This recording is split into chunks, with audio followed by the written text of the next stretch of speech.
HD Smartcast. आप सुन रहे हैं HD Smartcast और ये है फीवर FM प्रोडक्शन। ये कार्यक्रम सत्य घटनाओं से प्रेरित है। जिनके साथ ये घटनाएं घटी उसकी वास्तविकता उन्हीं तक सीमित है। भूत प्रेतों और असामान्य विषयों के होने पर चैनल कोई दावा नहीं करता और ना ही प्रोत्साहन करता है। लोग कहते हैं कि डायन कभी नहीं मरती, कोई लाख उसे जला दे वो फिर भी जिंदा रहती है। अपनी चूड़ियों में, पायल, बिछिया या चोटी में। कुछ लोग तो ये भी कहते हैं कि डायन अपनी कहानियों में भी जिंदा रहती है। क्या ऐसा मुमकिन है? कैसा हो कि आप रात के अंधेरे में जलते हुए अलाव के इर्द गिर्द बैठे हुए डायन की कोई कहानी सुन रहे हों और वो अचानक आपके सामने आ जाए। ये बात जितनी नामुमकिन लगती है उतनी ही खौफनाक भी। और अगर कहीं ये मुमकिन हो गई तो जान लीजिए कि खौफ से आपकी जान भी जा सकती है। मैं डॉक्टर नागर, पेशे से मनोवैज्ञानिक और पैशन से ह्यूमन माइंड का फैन, तो आपके पास लेकर आता हूँ मुझसे मिले कुछ लोगों की आप बीती कुछ घटनाएं जिन्हें सुनकर आप सोचने पर मजबूर हो जाते हैं।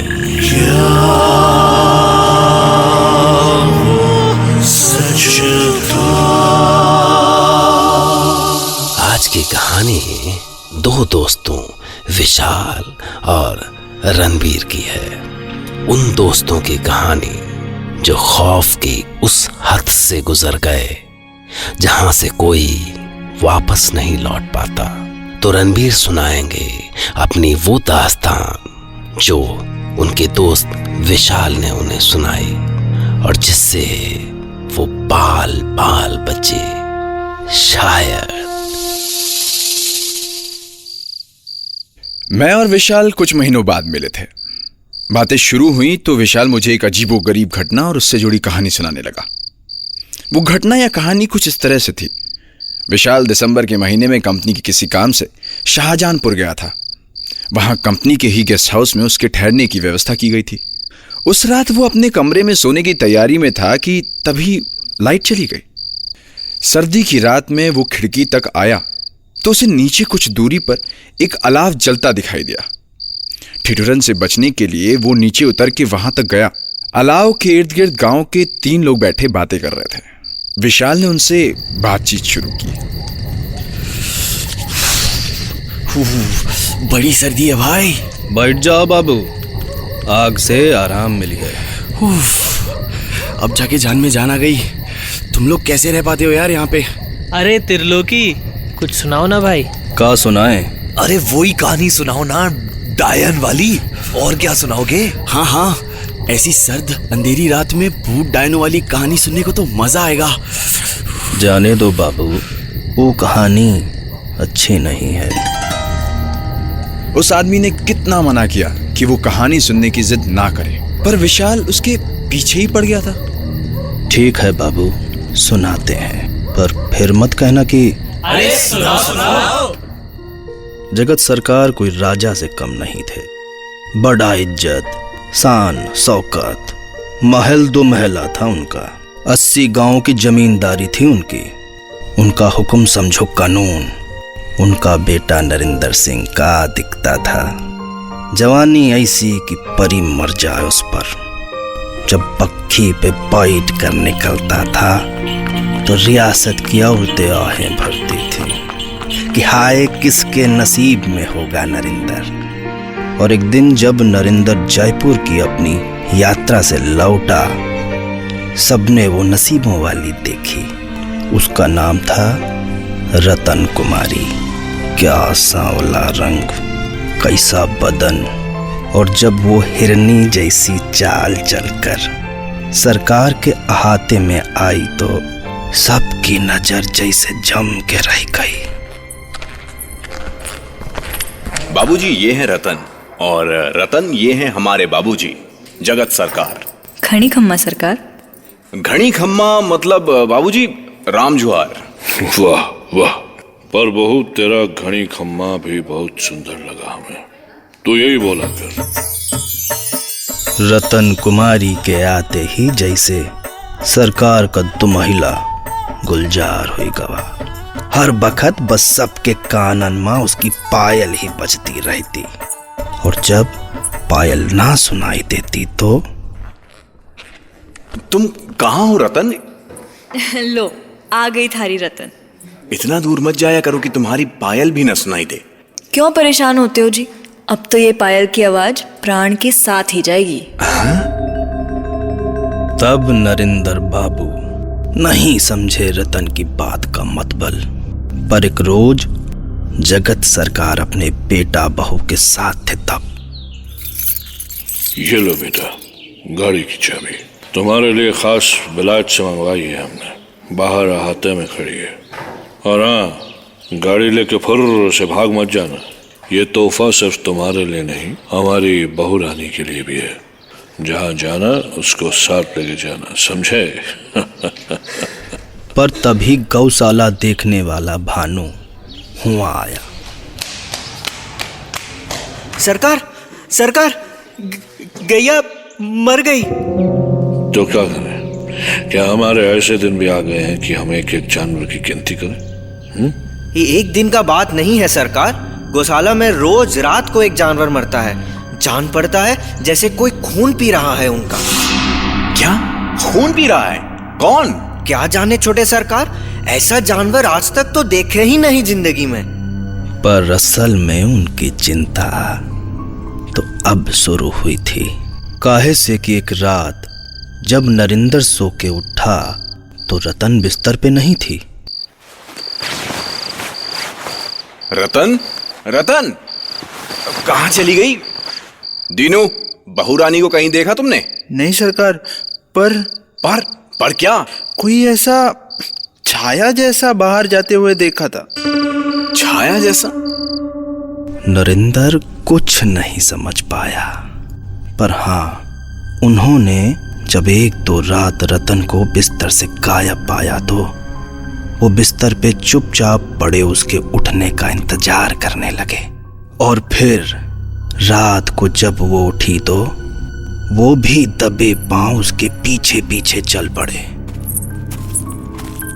और उनको विश्वास नहीं हुआ।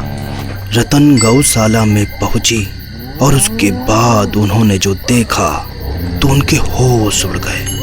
रतन ने एक गाय को गले से पकड़ा और मुंह लगा के उसका खून पीने लगा।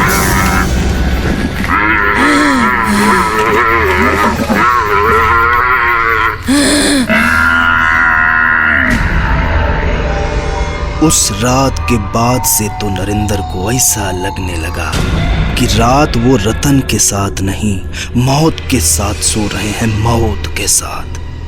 पर उन्हें कुछ करना था, इसीलिए वो जगत सरकार के पास गए। बाबूजी, ऐसे तो हमारा एक भी जानवर नहीं बचेगा। क्यों ना आप गौशाला को यहाँ से हटाकर 10 कोस दूर हमारे आखिरी गांव में कर दो और 50 आदमियों का पहरा बिठा दो। ठीक कह रहे हो तुम। आज ही कह देते हैं ऐसा करने को। अगली रात रतन उठ के सारा गांव छान आई, पर उसे कहीं कोई गाय नहीं मिली। तो अगली रोज वो इतनी कमजोर हो गई थी जैसे उसने 4 दिन से कुछ खाया ही ना हो। क्या हुआ? सुबह से लेटी हो? तबीयत ठीक नहीं है? कमजोरी लग रही है। अगली रात तो वो आखिरी गांव में बनी गौशाला तक हो आई, पर वहां ऐसा पहरा लगा था कि जागते रहो, जागते रहो। यहाँ तो पहरा लगा हुआ है, क्या करूं, कहाँ जाऊं? ऐसे ही हफ्ते बीतते गए और रतन की हालत ऐसी हो गई कि लगा वो बिस्तर से उठ ही नहीं सकेगी। इधर बहू की खराब तबीयत से परेशान जगत उनके कमरे में आ रहे थे कि तभी नरेंद्र ने रतन की सच्चाई जानने के इरादे से उसके माथे पर हाथ रख के कहा, सुनो, इतने दिन हो गए, वैद को बुला लें, वो नब्ज पकड़ते ही सब बता देंगे। बोलो, वैद को बुलाऊं? नहीं। नहीं क्यों? बुला लेता हूँ। नहीं। पर इस तरह से तो। हमने कहा ना, नहीं। तो बताओ मैं तुम्हारे लिए क्या करूं? जान दोगे अपनी? क्या? अगर मुझे खून नहीं मिला तो नहीं बचूंगी मैं। ये क्या बोल रही हो? और वो अचानक उछल के बैठी और नरिंदर की आंखों में झांकते हुए बोली, अगर मुझसे प्यार करते हो तो अपना खून पिला दो मुझे। क्या? कौन हो तुम? तिलारा।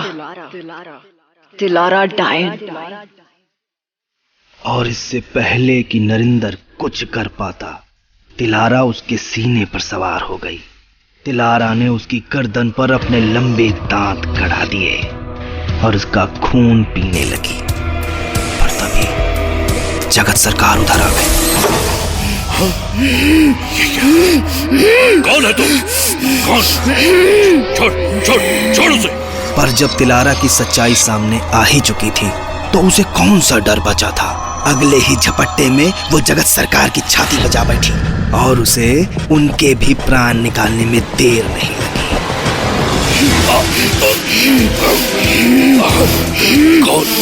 कौन है तुम? पर छोटे और बड़े सरकार की मौत से तिलारा की सच्चाई खुल गई और गांव वालों ने उसे पेड़ से बांध के आग के हवाले कर दिया।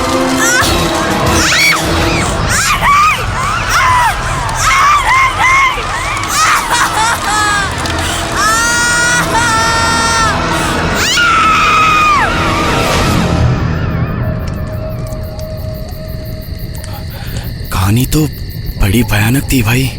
पर बाबू, जैसा हमने कहा था आपसे, ये कहानी सुन के आपने गलती कर दी। क्यों? सुन ली तो सुन ली, बस। इसमें क्या है? बस नहीं बाबू, बहुत बुरा किया आपने। आखिर क्यों नहीं सुननी थी कहानी? क्योंकि बाबू, ये कहानी सुनने के बाद कोई जिंदा नहीं रहता।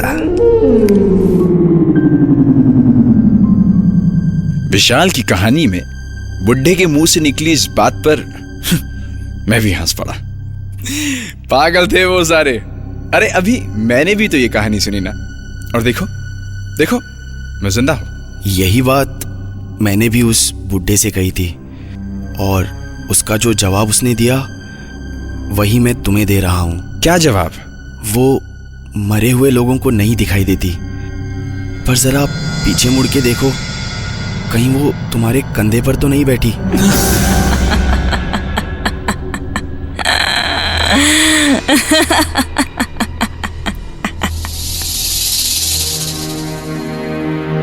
रणबीर ने मुड़कर देखा तो तिलारा डायन उसके कंधे पर बैठी मुस्कुरा रही थी। इसके बाद रणबीर से हमारी मुलाकात नहीं हुई।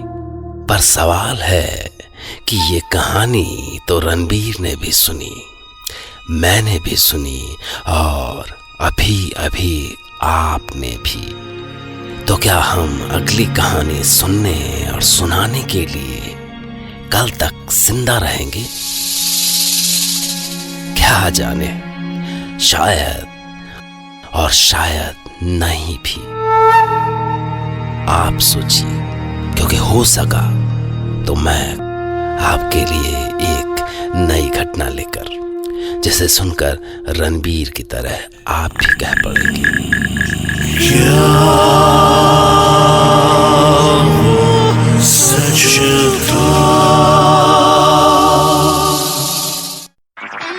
आप सुन रहे हैं HD स्मार्ट कास्ट और ये था फीवर FM प्रोडक्शन।